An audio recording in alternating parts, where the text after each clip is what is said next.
welcome to the news on NTA International. I am Comfort Amodu. Let's bring you the headlines. Federal government prioritizes motivation mechanism in civil service for greater efficiency and service delivery. National dialogue and Cashew seeks federal government intervention to halt direct purchase of produce from farms by foreign investors. And United Nations explores AI technologies to supercharge climate action and efforts for sustainable development goals by 2030.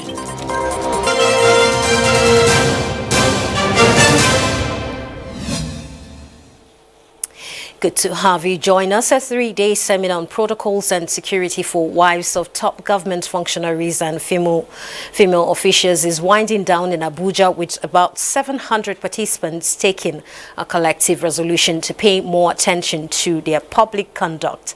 A session to reflect on 8 papers delivered by in the course of the capacity building program is the main agenda on the final day of the seminar convened by Nigerian's First Lady Oluremi Tinubu, with the First Lady and former First Ladies of serious engagements, which saw 8 papers delivered by experts in the security and diplomatic space.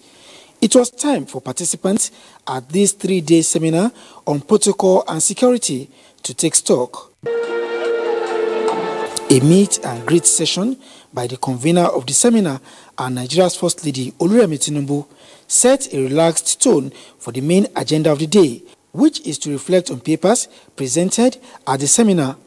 With the First Lady and former First Ladies Ture Yaradua and Dame Patience Jonathan making input, the session recalled some of the lessons learnt during the seminar, particularly those that dwelt on the need for cultural intelligence, security awareness, and proper conduct among participants and other women on the social media. So people don't know what people are going through, but let's reduce our camera, especially when, some special people are with you. Don't bring out camera. So you should please step down. Know that you are there to support your husband. Respect his dignity, protect his image. And also watch where you are going. Is it party? Is it dinner? What are we doing today? Counting their gains, some of the participants expressed appreciation to the First Lady for building their capacity as role models and image makers for the country. It's been very educative. I have learned a couple of things today, and I've even been in office for 4 years. As we that we're just coming, we really need this, because what we need is how to do things at the right time and to do them most appropriately. Without guidance, we wouldn't have known what we should do. Highlight of the ceremony is the presentation of certificate of participation. In the State House, Adeniyi Taiwo, NTA News. Now, developing the capacity of young people to take ownership of their personal liberty and leadership skill is the only way to guarantee a secure future for member nations in the West African sub-region. Kelvin Ehenwa reports that this was the dominant theme at the West African Regional Conference on Activating Africa's Prosperity in Abuja, under the auspices of Students for Liberty Africa. And the conference focused on developing innovative skills for young people, networking and participation in governance and leadership issues in their respective countries. The value of democracy. I see this conference as one that inspires and renews students' hope in democracy. But also at the heart of this is also the call for active citizenship, and how young people, how students can contribute to development. They can contribute, and play their own part in nation building. Seeing tremendous impact that it has in the life of our participants. Over the years, some of them has become founders of think tanks. Some of them have gained diverse opportunity from this network. They were able to reach out to donors. They were able to reach out to people who have become beneficial to their lives. So, in Abuja is the first to be hosted in Nigeria and 9th in the series. The federal government commenced the implementation of the integrated Personnel and Payment Information System (IPPIS) in the year 2007 with a view to attaining transparency, accuracy, safety and reliability in the management of personnel records while also curtailing avoidable excesses in personnel cost. Driven by government's quest to curb ghost workers syndrome and block leakages through personnel cost. And a statement by the Director of Communications, Office of the Head of the Civil Service of the Federation, Mohammed Ahmed, said leveraging on technology, the office opened a verification portal in April 2017 and directed our public servants to carry outline update on their records, having committed substantial financial and human resources over a period of 7 years to verify the records. Now, civil servants on IPPIS platform in the office was left with no option than to suspend the salaries of those who failed to participate in the exercise with effect from September 2023.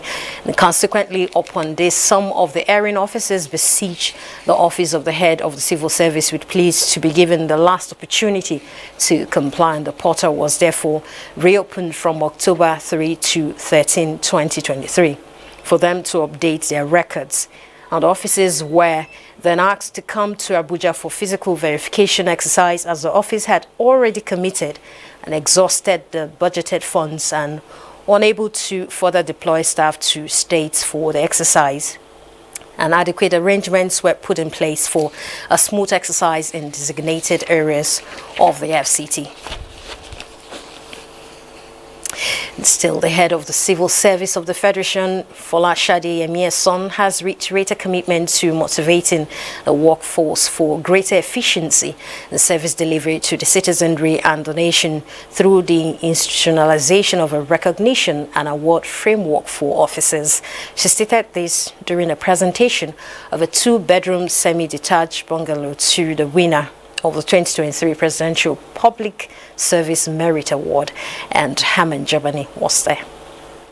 The 2-bedroom semi-detached bungalow with a market value of 8 million naira is located around Mararaba axis of the Federal Capital Territory. Head of the Civil Service of the Federation, Folashade Emiye's son, who was represented by Permanent Secretary, Special Duties Office of the Head of the Civil Service of the Federation, Farouk Yusuf Yabo, explained that the reformation going in the civil service under the FCC 25 has created the path to the transformation and digitization of the service to world-class status. She explained that the 6th pillar of the plan is enhancing the value proposition of civil servants, adding that the Office of the Head of the Civil Service of the Federation is committed to implementing the strategy in achieving its objectives: a conducive working environment, personal health and development, uninterrupted career progression, affordable shelter, job security, as well as other monetary and non-monetary reward for hard-working, diligent officers across board. I think this is a clarion call for all civil servants to have trust and hope and confidence in the service, to be sure that government and indeed the leadership is watching. Call on all civil servants to take the opportunity of today and make sure that we put our best to the building of our nation. This is the only country we have. What we want to do is to make sure that civil servants can approach mortgage banks to collect money and buy houses at prices that are affordable to them. You know, we civil servants, we don't have much. That's why we have this kind of collaboration, so that we provide, some people will provide land, some people will provide the technicality, the technology, some people will provide the finance. And put all that together and becomes a house. And that's what we are celebrating today. Permanent Secretary, Service Policies and Strategy Office and other speakers say the Presidential Merit Award is a desire by the head of service to recognize the contribution of performing civil servants and government commitment to welfare of staff, reward for excellence, as well as meritorious service. Haman Jabani, NTA News. In other news, the launch of the United Nations Advisory Body on Artificial Intelligence, Secretary General Antonio Guterres says AI technologies could supercharge climate action and efforts to achieve the 17 Sustainable Development Goals by 2030. Details with Adebola Brooksley. Speaking to reporters in New York, UN Secretary General Antonio Guterres said, in challenging times, artificial intelligence, AI, could power extraordinary progress for humanity from predicting and addressing crises to rolling out public health programs and education services. He said AI could scale up and amplify the work of governments, civil society, and the United Nations across the board if harnessed responsibly and made accessible to all. For developing economies, the UN chief said AI offers the possibility of leaping over outdated technologies and bringing services directly to the people who need them most. AI expertise is concentrated in a handful of companies and countries. And this could deepen global inequalities and turn digital divides into chasms. The potential harms of AI extend to serious concerns over misinformation and disinformation. It is already clear that the malicious use of AI could undermine trust in institutions, weaken social cohesion, and threaten democracy itself. Technology envoy Amandeep Gill says by the end of the year, the body will make preliminary recommendations in 3 areas. It brings together several existing efforts in the field of AI, the UNESCO's recommendations on the ethics of AI, the ITU's significant work on harnessing AI for good, and many, many more. And we'll build on that foundation and on the credibility and convening power of the UN to deliver a unique global public good for the governance of AI for all humanity. It's really to have a governance that in a complex set of governance, so really looking globally, having all of these experts contributing, because we know we can't have just one response. If we would like to have global regulation, that's one thing, but clearly we also need monitoring and reporting. We need other parts of it, and human rights, of course, at the core. In addition to the ethical dimension that was mentioned, but human rights as the legal obligations, of course, including also for companies, as it were. The advisory body on artificial intelligence will work independently, guided by some basic inclusive principles and based on the universal values enshrined in the United Nations Charter. Adebola Brookslyn, NTA News. And we turn our attention to Sudan, where the Rapid Support Forces paramilitary group in the country has expanded its presence in the nation's central regions, leading to growing fears that the war could extend to new regions. Adebola Brookslyn has the story again.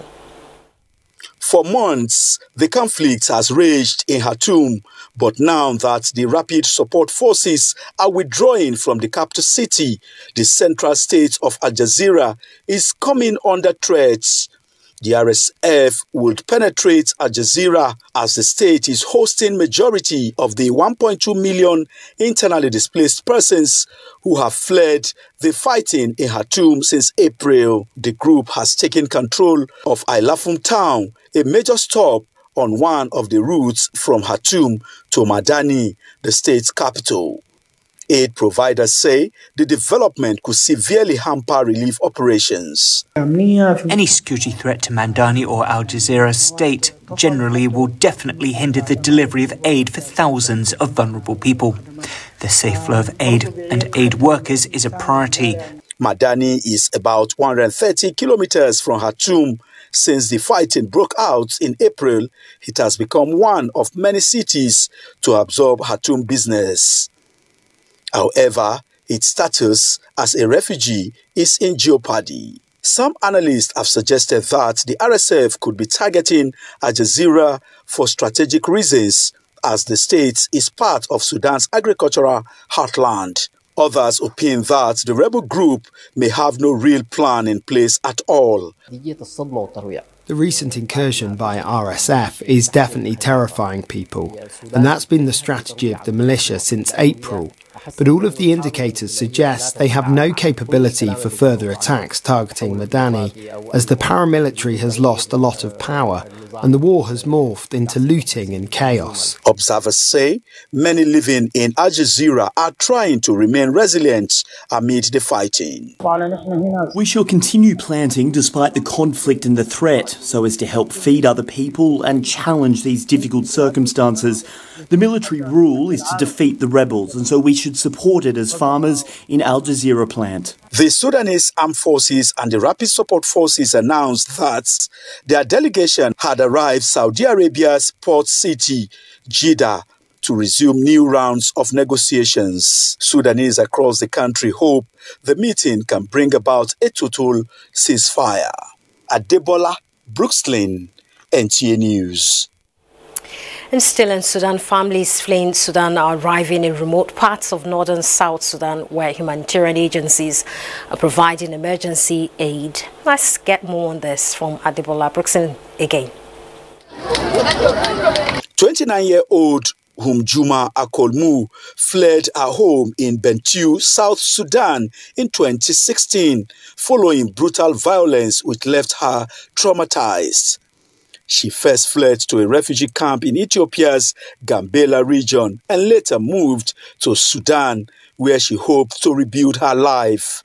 However, when conflict broke out in Sudan in April, she escaped with her family across the border to South Sudan.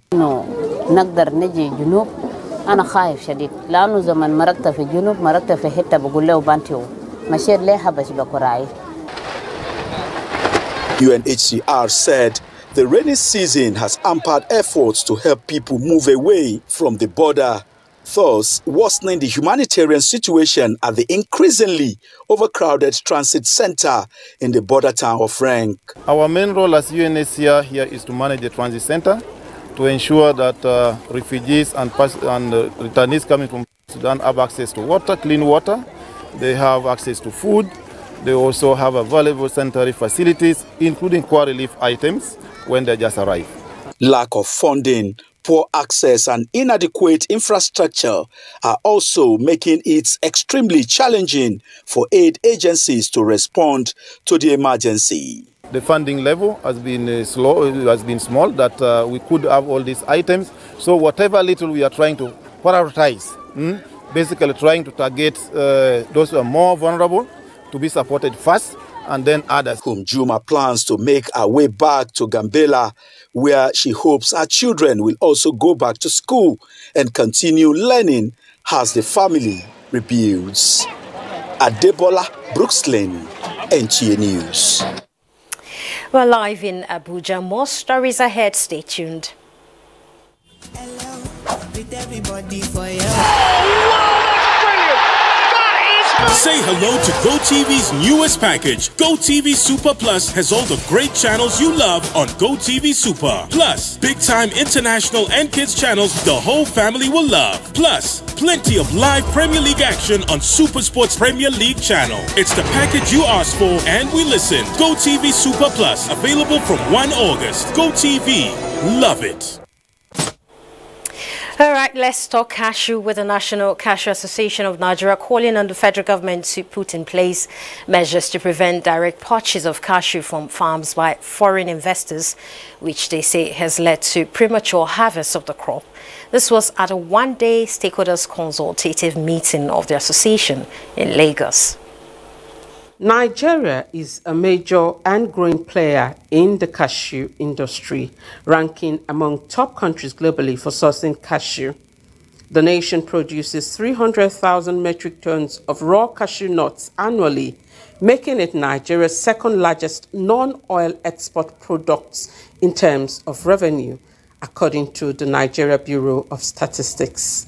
This meeting by the National Cashew Association of Nigeria is to deliberate on issues surrounding cashew production and export, which include premature harvest of the crop. For cashew, we can grow more, we can process, we can go back to backward integration, go to Ivory Coast. They now have processing capacity of almost 300,000 tons. Nigeria doesn't have it, except very few that is about 15,000 in a year. We are not saying the foreigners should not come and participate. We are saying that their area of participation should be limited to the port city, particularly Lagos. They should not leave Lagos. Some of the issues raised include the need for synergy along the cashew value chain to ensure increased production of the crop and ways to reduce foreign interference, which is leading to a crash in the business and reduction of the purchasing power of Nigerian local middlemen and farmers. While encouraging cashew farmers to see the cultivation of the crop as a viable job opportunity for youths, stakeholders at the event say the cashew business, if well handled, is capable of generating $15 billion for the country annually. In Lagos, Joy Ken Abakuya, NTA News. And joining us now in the studio to speak more on the national dialogue on cashew export is the national president of Cashew Association of Nigeria, Comrade Ojo Janaku. Good to have you join us on the news. Thank you for having me. Okay, help us put into perspective the potential of cashew export in Nigeria and possibly the production and export capacity and volume. Thank you.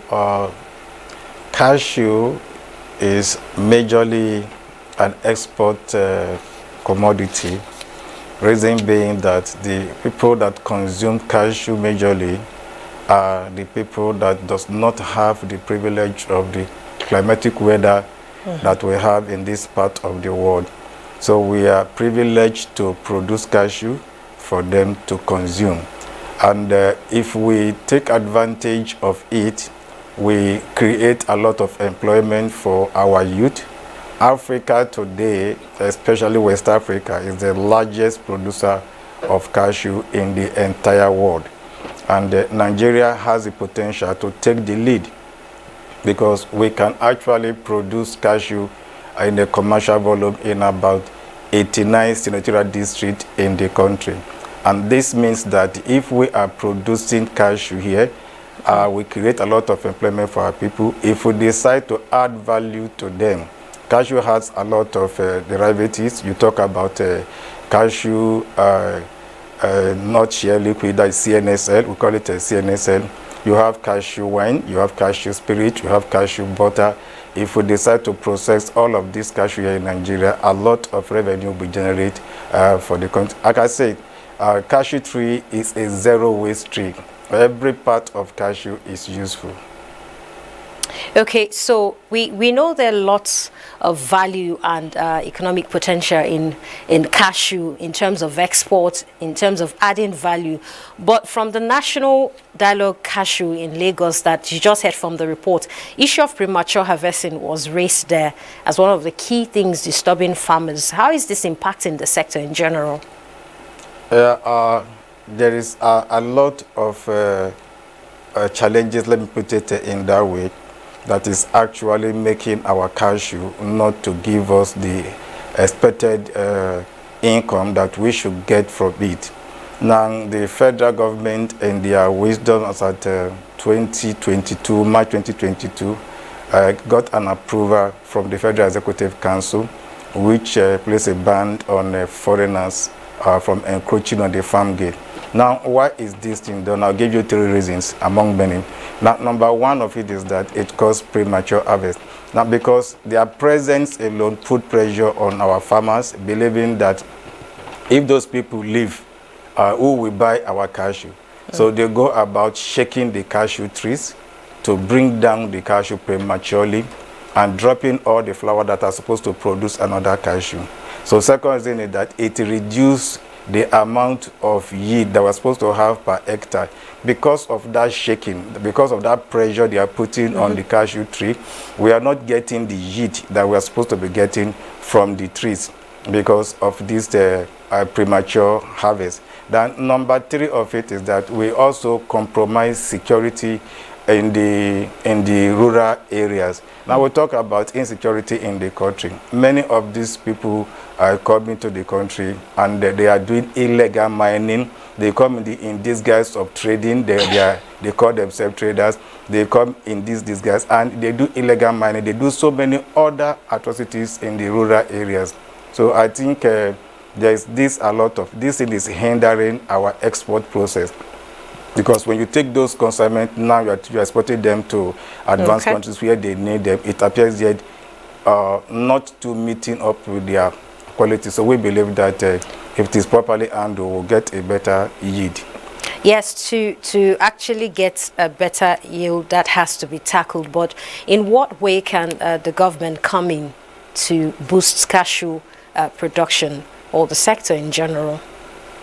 Thank you. We sent proposals, and recently the Vice President, Senator Shetima Kasim, showed interest in investing in cashew, and he declared about giving about 2 million seedlings to 5 northern states where cashew currently is not being produced in a commercial value.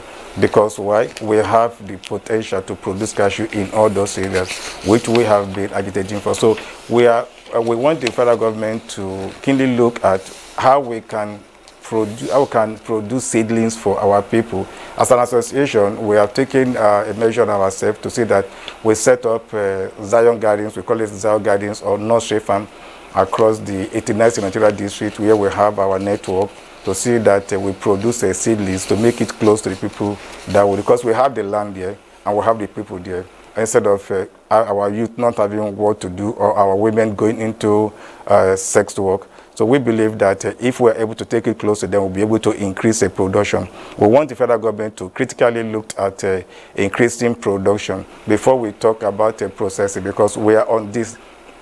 If we invest fully, like Nigerians, as we all know, with what we are going now, if investment is done majorly on processing now, we may become another Vietnam, relying on importation of raw cashew nut. So for that, we are clearly interested in increasing production, so that by the time we are fully gone into processing, we will not be depending majorly on importing raw cashew nut to process in the country. All right. Adding value to the cashew subsector is actually very important. Thank you so much, Mr. Janaku, for the inputs there. Thank you very much. All right, moving on. Innovation in the field of drug demand reduction by higher institutions of learning can be effective in drug control and reduction in Nigeria. This was the submission of experts from the Nigerian Society of Substance Use Prevention and Treatment Professionals at the 5th National Conference in Abuja. Hamman Jabani reports. The International Society of Substance Use Prevention and Treatment Professional supports the development of a professional substance use prevention, treatment and recovery network which could serve as a focal point for information, research, events and training. The conference, with the theme, The Implementation of Addiction Science Courses in Nigerian Tertiary Educational Institutions, Prospects and Challenges, Chairman and Chief Executive Officer, National Drug Law Enforcement Agency, believes that with the increasing number of drug users, taking proactive measures by all stakeholders can reduce the public concern. Please let us embrace this opportunity to sow the seeds of knowledge, compassion, and progress for a future where substance use disorders are met with empathy, where prevention and treatment are rooted in evidence, and where every individual has the chance to lead a fulfilling life free from the shackles of addiction. Stakeholders say with contemporary drug use and trafficking, effective, efficient control and demand reduction strategies must be championed by all. So in other words, to develop the addiction workforce, to drive the aspect of drug or substance use prevention, treatment, recovery. We must focus and understand that the researchers play a very crucial role in how we respond as a country to the situation that we're in. The NTAi boss and others were recognized and presented with awards for their contribution in drug abuse reduction in Nigeria. Hamman Jabani, NTA News. Let's take a quick look at Sunday's weather prospects for Nigeria and other parts of the world.